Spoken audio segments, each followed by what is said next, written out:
నమస్కారం. Star hospital సుఖీభావ్కు స్వాగతం. Powered by AgriGold ఆయుర్ సుఖ multi speciality ayurvedic Vaidyalaya.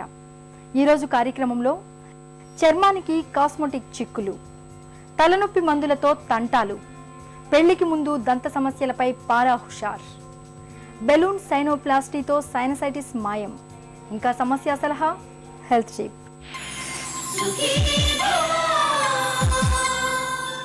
Cosmetics వాడకం అనేది ఇవాళ మన నిత్య జీవితంలో ఒక భాగంగా మారిపోయింది.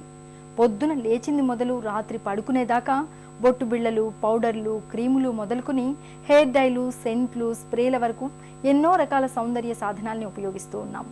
నిజానికి ఇవాల్టి ఆధునిక జీవనంలో కాస్మెటిక్స్ అనేవి ఒక నిత్యావసరంగా మారిపోయాయి. అయితే వీటి వాడకంలో సరైన జాగ్రత్తలు తీసుకోకపోతే మన చర్మానికి అనేక రకాల చిక్కులొచ్చి పడతాయని హెచ్చరిస్తున్నారు డాక్టర్లు. కాస్మెటిక్స్తో మన చర్మానికి పొంచి ఉన్న చిక్కుల గురించి ఇప్పుడు తెలుసుకుందాం.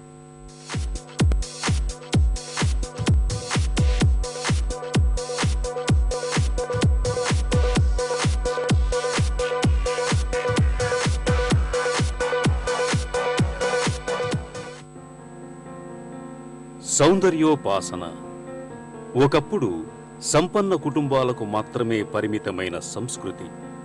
మరిప్పుడో పేద ధనిక అనే తేడా లేదు.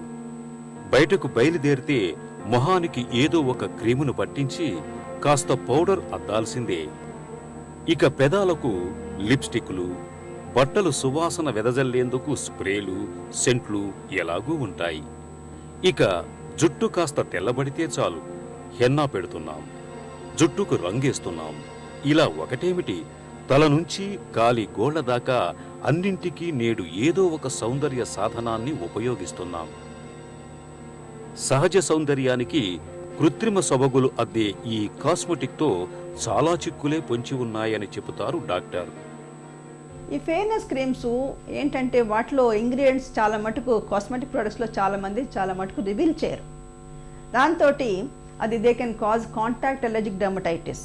మెయిన్గా ఈ నెక్ స్కిన్ ఫోల్డ్స్లోను, అలాగే ఈ నేసల్ ఏరియాస్, ఫేస్ మీద ఈ ఏరియాస్లోను, ఇలాంటి ఏరియాస్లో కాంటాక్ట్ అలర్జిక్ డర్మటైటిస్ అని, ఇంకోటి ఏంటంటే ఫోటో అలర్జిక్ డర్మటైటిస్ అని ఇలా కూడా రావచ్చు అనమాట. అంటే సన్లైట్ పడి ఈ మన ఏదైతే క్రీమ్ రాసుకున్నామో ఆ క్రీము సన్లైట్ తోటి కలిసి అలర్జిక్ డిజార్డర్ కాజ్ చేయొచ్చు అనమాట.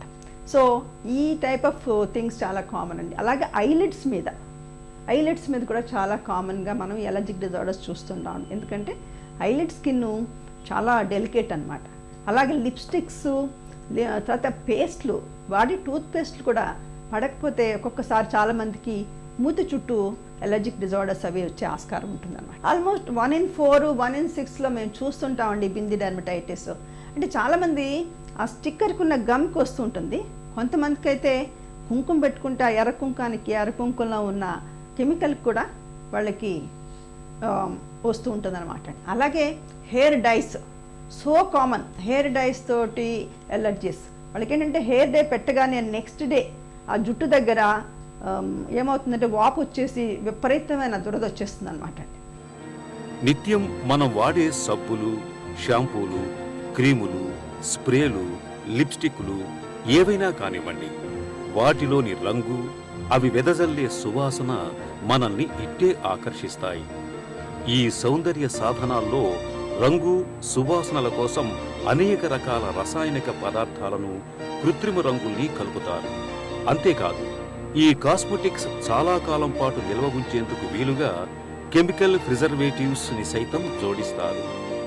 ఇలా సౌందర్య సాధనాల్లో ఉపయోగించే ఈ రసాయనాల మూలంగా చర్మానికి దురదలు, దద్దుళ్ళు మొదలుకొని క్యాన్సర్ల వరకు ఎన్నో రకాల అనర్థాలు వచ్చి పడుతుంటాయి. సబ్బులు ఒకటి వెరీ ఇంపార్టెంట్ అండి. ఎందుకంటే రోజుకి ఒక 10-15 కొత్త సబ్బులు వస్తున్నాయి ప్రతిసారి టీవీలో అడ్వర్టైజ్మెంట్స్. సో ప్రతిసారి ఎక్స్పెరిమెంట్ చేయకూడదు. మీ స్కిన్ టైప్ ఏంటి, అంటే డ్రై స్కిన్నా, ఆయిలీ స్కిన్నా, లేకపోతే నార్మల్ స్కిన్నా అని ముందు మీరు చూసుకోవాలి. చూసుకున్న తర్వాత మీకు ఏ సబ్బు సూట్ అవుతుంది. ఇప్పుడు ఆయిలీ స్కిన్ వాళ్ళకి కొంచెం ఆల్కలైనిటీ ఉన్న సబ్బు అయితే ఆయిల్ తీసేస్తుంది. అలాగే డ్రై స్కిన్ వాళ్ళకి చక్కగా న్యూట్రల్ సోప్స్, ఈ సోపు ఎక్కువ ఆయిల్ తీయకుండా ఉండే సోప్స్ అన్నమాట. అట్లా మీరు మీ స్కిన్కి తగ్గట్టుగా చూస్ చేసుకుని, ఒకవేళ ఇన్ కేస్ మీరు అలర్జీ వస్తుంది, నాకు ర్యాషెస్ వస్తున్నాయి అంటే అది ఆపేసుకుని మీకు సూట్ అయ్యే సబ్బుని వాడుకోవడం. అలాగే షాంపూస్ ఏంటంటే కొంతమందికి డ్రై హెయిర్ ఉంటుంది, కొంతమందికి ఆయిలీ హెయిర్ ఉంటుంది స్కిన్ లాగే. సో మీరేం చేయాలంటే ఆయిలీ హెయిర్ ఉన్న వాళ్ళకి ఎక్కువసార్లు షాంపూ చేసుకోవాలి. తర్వాత వాళ్ళకి ఆయిల్నెస్ తీసే షాంపూస్, యాక్చువల్లీ వాళ్ళు మెన్షన్ చేస్తారు షాంపూస్ ఫర్ ఆయిలీ హెయిర్ అని మెన్షన్ చేస్తారు. అలాగా ఆ దానికి తగ్గ షాంపూస్ మీ స్కిన్కి మీ హెయిర్కి సూట్ అయ్యేవే మీరు వాడుకోవాలి. ఇంకొక ఇంపార్టెంట్ థింగ్ ఏంటంటే వాటిలో ఉన్న ఇంగ్రీడియంట్స్ ఏంటి అది కూడా వెనకాల చదవటం ఒకటి నేర్చుకోవాలని చెప్పి. ఫలానా క్రీము వాడండి, ఫలానా సబ్బు వాడండి చాలు, 4 వారాల్లో మీ మేని ఛాయకు నమ్మలేని మెరుపు వస్తుంది అని మనకు నిత్యం టీవీల్లోనూ పేపర్లలోనూ ప్రకటనలు కనిపిస్తూ ఉంటాయి. అలాగే ఫలానా ఆయిల్ వాడితే జుట్టు రాలటం ఆగిపోతుందని, పట్టులాంటి జుట్టు ఒత్తుగా పెరుగుతుందని నమ్మబలుకుతూ ఉంటారు. నిజానికి ఇలాంటి వాటిలో చాలా వరకు స్టిరాయిడ్ మందుల్ని ఉపయోగిస్తుంటారు. వీటిని వాడటం వల్ల తాత్కాలికంగా మనకు ఫలితం కనిపించినా వాటిలోని స్టిరాయిడ్ మందుల మూలంగా భవిష్యత్తులో మనకు చాలా రకాల సమస్యలు వచ్చి పడే ప్రమాదం ఉంది. మీది ఏది పడలేదని తెలియాలంటే దానికి కొన్ని ప్యాచ్ టెస్ట్ అని చెప్పేసి చేస్తుంటాం అనమాట. ఇది ఓపెన్ ప్యాచ్ టెస్ట్ అంటే ఏంటంటే మీరు ఏది వాడుతున్నారో దాన్నే ఏం చేస్తాం, ఇక్కడ ఒక ప్లేస్లో పెడతాం అనమాట. ప్లేస్లో పెట్టి అలా 10 రోజులు వరుసగా అదే ప్లేస్లో పెట్టి చూస్తామండి. చూస్తే ఈ 10 రోజుల్లోనూ మీకు ఏం పోలేదనుకోండి, మీకు ఏం రాలేదు, ర్యాష్ ఏం రాలేదంటే that means that cosmetic is not causing you any allergy, so you can use that. ఇట్లాంటి టెస్ట్లు ఉన్నాయన్నమాట. అలా మీరు కూడా చేసుకోవచ్చు. కాస్మెటిక్స్ కొనేటప్పుడు బెటర్ మంచి పేరున్న బ్రాండెడ్ వన్స్ తీసుకోవడం మంచిదండి. ఎందుకంటే వాళ్ళకి క్వాలిటీ కంట్రోల్ ఉంటుంది. ఏంటంటే వాళ్ళు టెస్టింగ్ అవి చేసి కొంచెము క్వాలిటీ కంట్రోల్ చేసి ఏదైనా ఇంగ్రీడియంట్ ఎక్కువ సార్లు ఎలర్జీ కాజ్ చేస్తుంటే ఇమీడియట్గా ఇంగ్రీడియంట్ తీసేయటం, ఇట్లాంటి హయ్యర్ బ్రాండెడ్ వన్స్లో ఈ క్వాలిటీ కంట్రోల్ ఉండటం మూలంగా ఎలర్జీస్ రావడానికి తక్కువ ఉంటుందన్నమాట.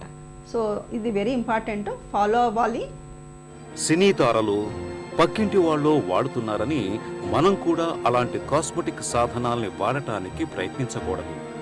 మన చర్మ తత్వానికి ఏవి సరిపోతాయో వాటిని ఎంపిక చేసుకుని వాడుకోవాలి. ఇంట్లో కూడా ఒకరు వినియోగించే సౌందర్య సాధనాలను మరొకరు ఉపయోగించకూడదు.